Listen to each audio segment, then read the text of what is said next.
سلام، با اخبار امروز دوشنبه هفتم دکبر من طاهری سفر با شما هستم.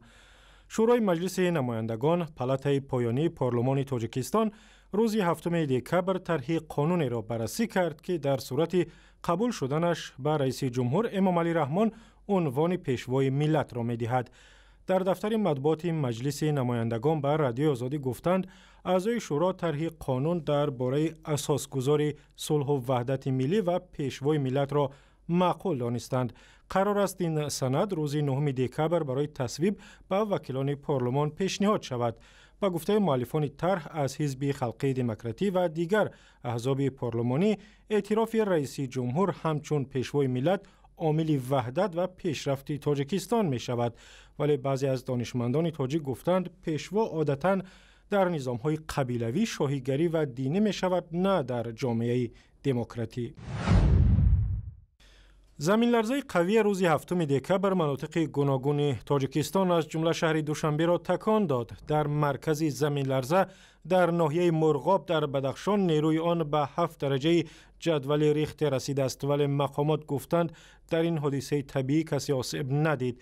با گفته مرکز زلزله سنجی تاجیکستان، زمین لرزه ساعت 12:30 رخ داد و در پایتخت نیروی آن از 3 تا به 4 درجه رسید. مقامات گفتند به ارزیابی خسارات احتمالی از زمین لرزه شروع کردند. والنتینا ماتوینکو رئیس شورای فدراسیون روسیه گفته است سر از سال نو در کشور قانون قبول می شود که قبول شهروندی روسیه را سخت‌تر می کند. والنتینا ماتوینکو هفته گذشته در نشست شورای علمی و کارشناسی پالاتای بالایی پارلمان روسیه گفت معیارهای قبول شهروندی تغییر می‌یابند و آنهای به شهروندی روسیه قبول می‌شوند که در واقع سزاوار هستند. اگر ما می‌خواهیم که حق شهروندی روسیه را به خارجیان بدهیم که کشوری ما و ارزش و سنت‌های ما را احترام می‌کنند، برای نیک و احوالیش زحمت می‌کشند و استقلالش را محافظت می‌کنند، پس باید سری مسئله ادای سوگند اندیشه کنیم. مثل آن که در امریکا و کانادا خارجیان هنگام قبول شهروندی به آن کشورها سوگندی وفاداری می‌دهند. بیایید سری ضرورت این مسئله اندیشه کنیم.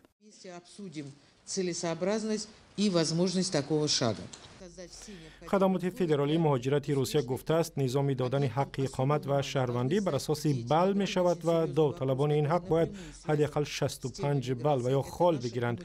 ختم کردگان دانشگاه یک بار صاحب 30 بال می شوند. در روسیه بیشتر از 1 میلیون نفر از شهروندان تاجیکستان کار و اقامت می کنند و سالانه 10,000 نفر آنها برای گرفتن حق اقامت و یا حق شهروندی عریضه می دهند. در یک نشست با حضور مقامات رسمی و نمایندگان جامعه مدنی، وکالتدار حقوق انسان در تاجیکستان کار 5 ساله خود را نتیجه گیری کرد. ظریف علیزاده که 5 سال است این نهاد حامی حقوق را رهبری می‌کند گفت در این مدت نهاد مذکور به داد صدها نفر که حقوقشان پامال شده است رسیده است و حق را به حقدار رسانیده است. اکثریت اون چاره‌بینی‌هایی که در استراتژی قبلی پیش بینی شده آنها عملی شدند و این در استراتژی نو البته افضلیت‌های بسیار مهم مقامات پیشنهاد شدند که اینا برای پیشرفت حقوق انسان، برای حفظ حقوق انسان بسیار مهمند، خصوصا مثلا دستیابی به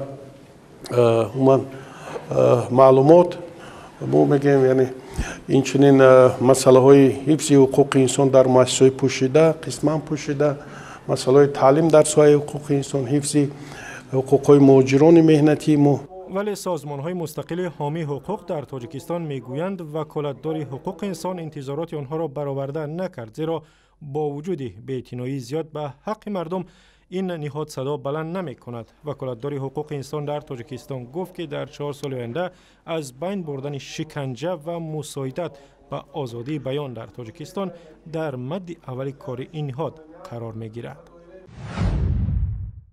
کنفدراسیون فوتبال آسیا یک داور تاجیک را برای همیشه از حق داوری محروم کرد. این سازمان روز 5 دکبر گفت پرویز مرتضوی قصد داشته است با معامله نتیجه بازی قهرمانی آسیا 2015 میان فوتبال بازان تا 19 ساله تاجیکستان و نپال را پیشکی حل کند.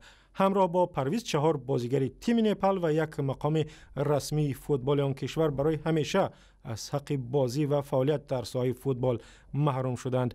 پرویز مرتضایوی 28 ساله طی چند سال اخیر چندین بار بهترین داور تاجیکستان اعلان شده است و اخباری از این هم بیشتر در وبسایت آزادی، در صفحه های ما در فیسبوک، توییتر و یوتیوب و هم زمینه رادیو آزادی برای تلفن های همراه.